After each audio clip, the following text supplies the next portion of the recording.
Anyway, as far as housing goes, I mean, there's some pretty knowledgeable people on YouTube, or at least they seem like to. Look at it. See how he's pulling that up, and I mean, it's just got a lot of webbing on it and everything, so it makes it easier for him to pull because it's just stuck together.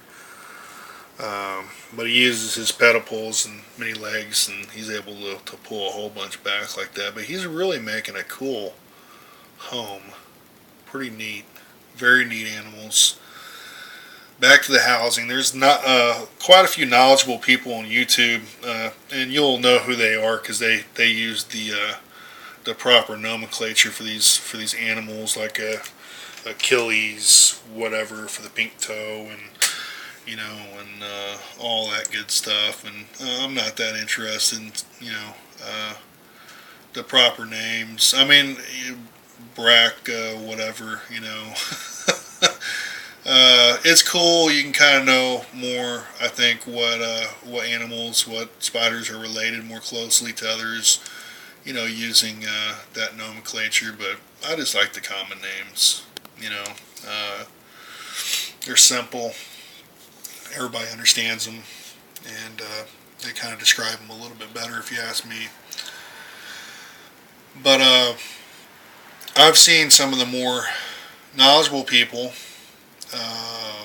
on YouTube house spiders, even the arboreal species here, like the pink toe and the baboon. Oh man, that guy has some major venom. So try to go with the beginner species first. Other ones could be dangerous, and they do move fast. I've seen them, and you really have to be experienced to control them, because you're not really controlling them. You just understand them, and you're letting them. You gotta let a spider do what he's gonna do. I mean, you can poke him a little bit if you're doing it the right way. And kind of prod them in the direction that you want them to go, but ultimately they're going to do what they want to do,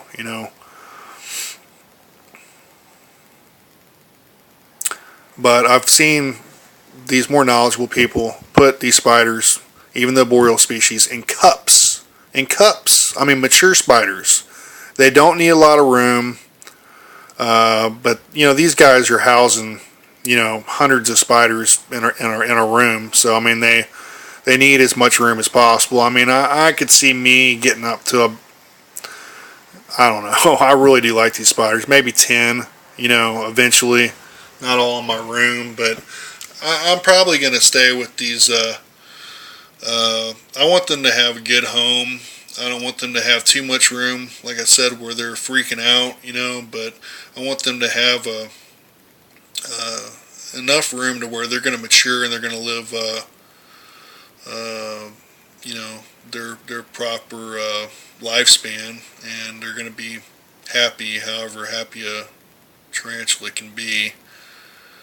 And so that's what I'm trying to accomplish. If anybody has any suggestions, if I do happen to post this, let me know, because I definitely don't know much. I think I know quite a bit for knowing them, for studying them for a week here, but I've done a lot of reading and research and stuff. But they're just neat, and so it makes it fun to study about them. And but I would like to know more, and if anybody has any suggestions on my setup, how I can make these guys a little happier. This pink toe is going to be housed in a 8x8 by 16 cage with some type of large stick, maybe hollowed out. I don't really know where to find this stuff. Going vertical, so he can make a good home in there. But I think Bob is happy. I've thought about the heating pads underneath to keep the heat right, but from what I've heard online and stuff, you can really stress out the spider, and there's really no way to tell unless you have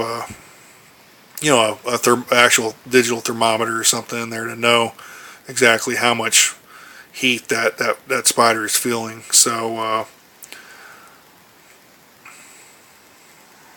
Anyway, I just these spiders, they come from these Chilean rosehairs. Obviously, they come from Chile, and it does get cold there.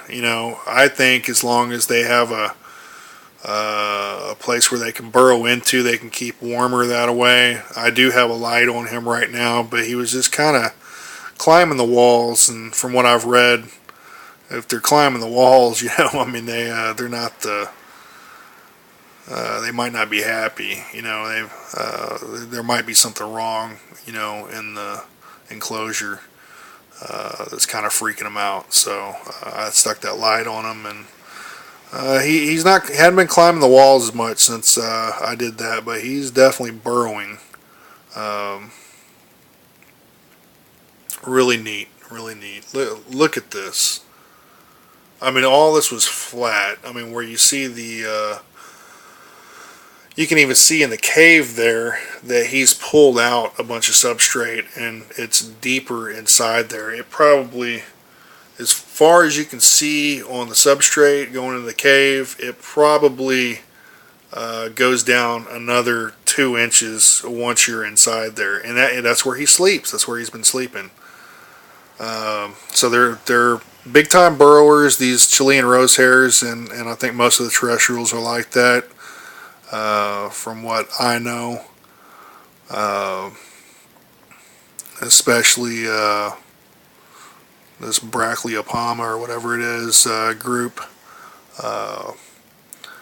So they like to burrow. So give them enough substrate.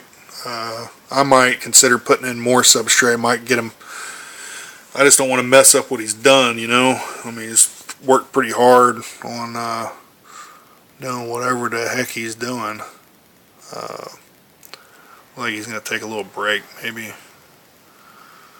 not. Bob, you don't know what you're doing, do you? You're like me when I'm pacing around the house and just picking up papers and stuff. You just don't know where to start.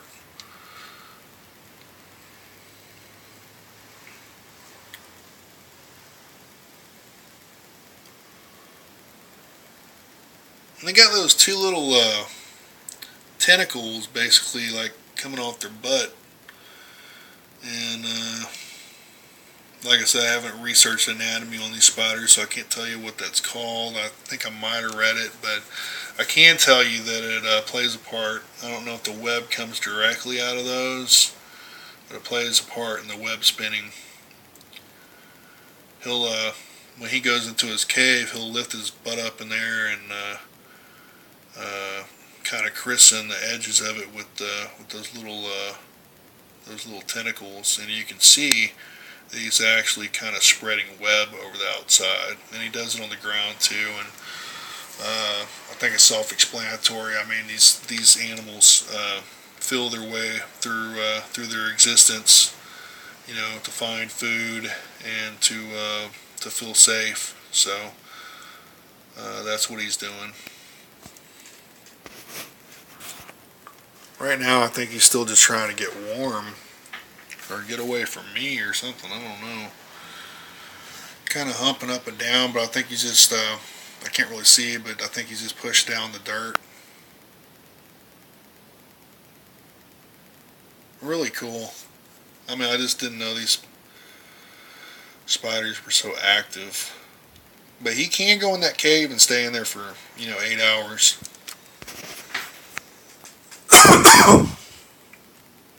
Picky eaters, though.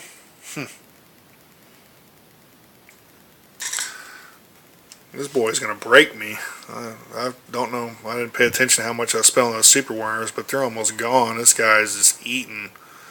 I mean, he's averaging over 1 a day, and I don't want to overfeed him, but I want him to be healthy, and if he wants food, I'm going to give it to him.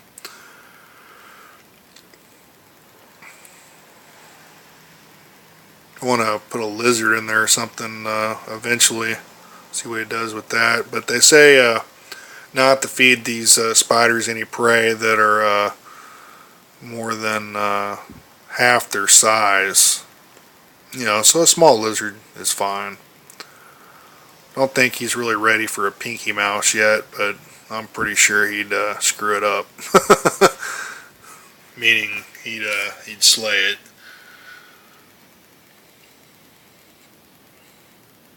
But these spiders aren't indestructible either. I mean, you could possibly put a praying mantis, a big praying mantis in here, and the praying mantis could end up hurting the spider. So be careful. You know, a lizard that bites that's 4 inches long or so could possibly hurt the spider. So they're if you want to keep it for a while, I wouldn't put a bunch of crazy stuff in there. It would be cool to have spider fights, but just watching this guy and everything, he's got some smarts, and I think he knows what's going on a little bit. You kind of develop a little bit of attachment. I just don't think I could do that.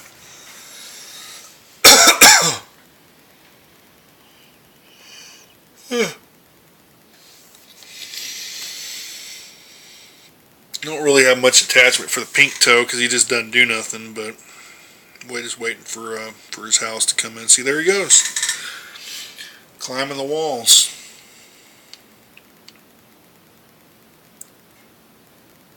Look at those fangs, boy. Look at those fangs. Look at that, Bob. You're gonna hurt yourself, man.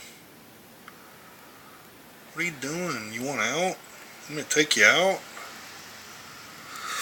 Any suggestions would be helpful, because it is worrying me that he's kind of climbing. I'm gonna go ahead and turn the lamp off. It's 70 something degrees in here. Maybe I should get turn this light on. I know they don't like bright light, but